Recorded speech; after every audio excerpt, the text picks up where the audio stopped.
Once in a while, you hit the jackpot when fishing, and oftentimes it's not where we thought it was going to be. Isolated cover offshore is one of those potential hotspots. Well, today you will actually get to look underwater at why this can be so good. I know it can take forever to find, but the reward can be so worth the effort.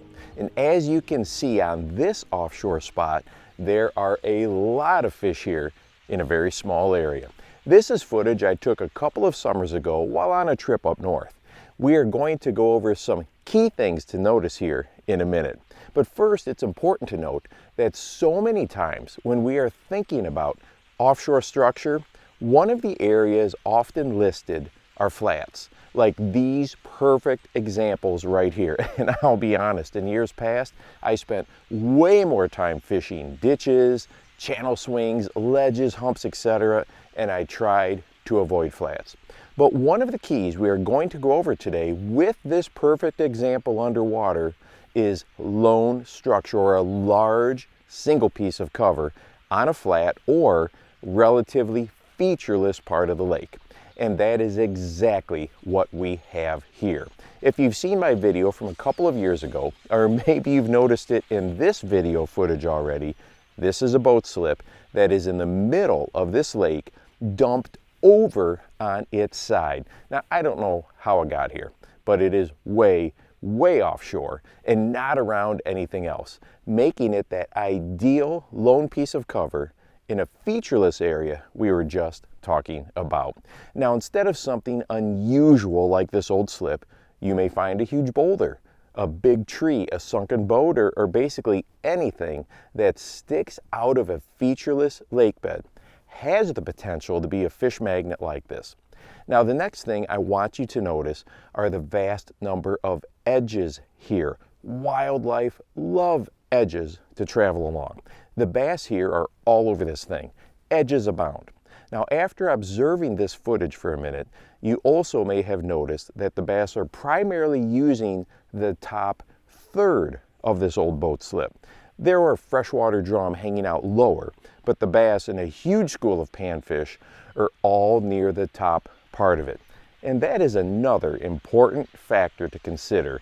Not only will this type of lone cover draw bass like a magnet, but baitfish or panfish as well.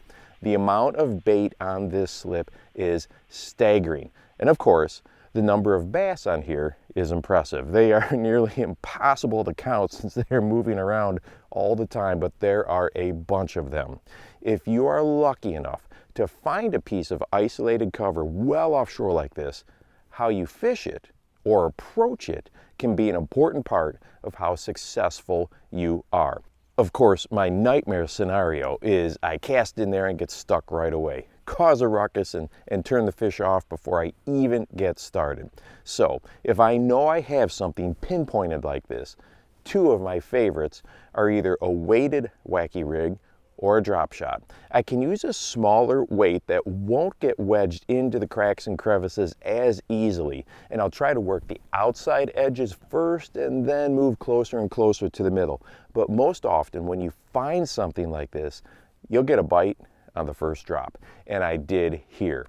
Most of the bass were in that 2-pound range on this particular day, but could you imagine if you pulled up here and they were all in that 4+ range? Wow, what a day that would be. Now, some other possible presentations would be something coming horizontally through here, like a jighead minnow, a swim jig, swim bait, or even something like a tube would work really well. Now, it's important to note that you will pick off the aggressive fish first, but don't leave once the bite dies down. That is the perfect time to switch it up and see if you can get things fired up again. Maybe you started with that jighead minnow we just mentioned. You catch a few and then it dies down. Pick up that wacky rig and present something vertically to those bass. That lure presentation changing from horizontal to vertical can really work wonders. Or another great trick for this offshore stuff is to move a bit and hit it from a different angle. Thank you to the Deep Dive app for sponsoring this video. You can find out more information about them on the Google Play Store, the Apple Store, or you can follow the link down below. And hey, if you would like to watch a video that goes over 4 different ways to rig a single tail grub, go ahead and check this one out right here, and make sure that you go out and encourage someone today. You never know how you might just change their life. For the Bass Fishing Life, I'm your host, Steve Rogers.